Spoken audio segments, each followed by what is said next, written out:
What's up, guys? Jumping into a quick video here on rubber modified epoxies and what their use cases are.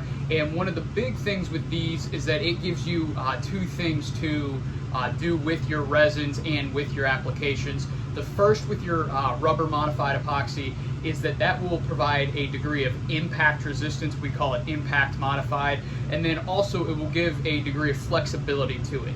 Now, a lot of us think of flexibility in terms of, say, like a rubber band or a piece of rubber where we can bend it all the way over. In our case, with a lot of the epoxies that we specifically deal with, we're talking inches, not miles here, meaning there is some flexibility to it.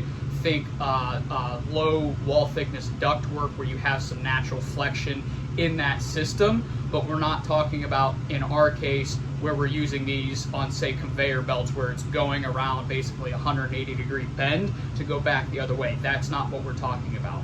But the reason that these are used is a couple different things. One, when you're dealing with the impact side of things, well, the obvious being impact, but things hitting it very hard, or you have heavy equipment rolling over it where you have a lot of things maybe dropping, you have 18-wheelers going over this, right, and you don't want that resin to crack.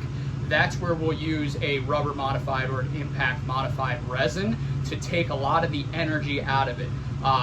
With these systems, I've actually seen hammers, right, big heavy steel objects, bounce off of these as opposed to hitting almost no bounce and cracking that system.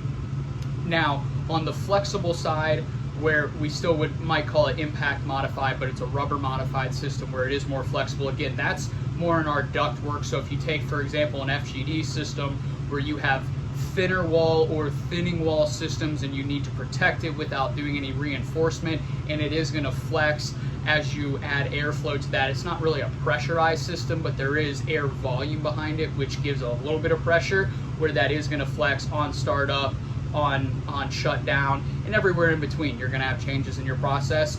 That will allow that to move with it, including heating up and cooling down, so you have a lot of expansion there as well. And that's where these systems are great for giving you something thin film, in some cases even thick film, but mostly your thin film systems, and allowing them to work with it.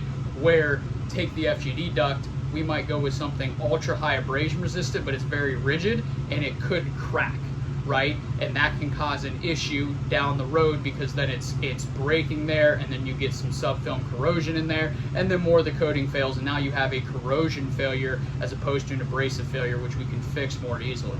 So that's where that's where those are used. Again, the impact or flexibility modified resins, and what we call them, they're rubber modified, so it's actually a rubber additive onto the backbone chain there for the epoxy.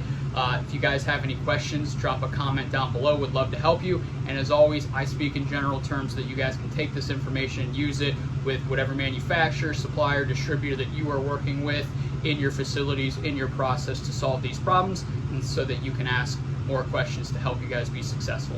Appreciate it. Take care. Godspeed.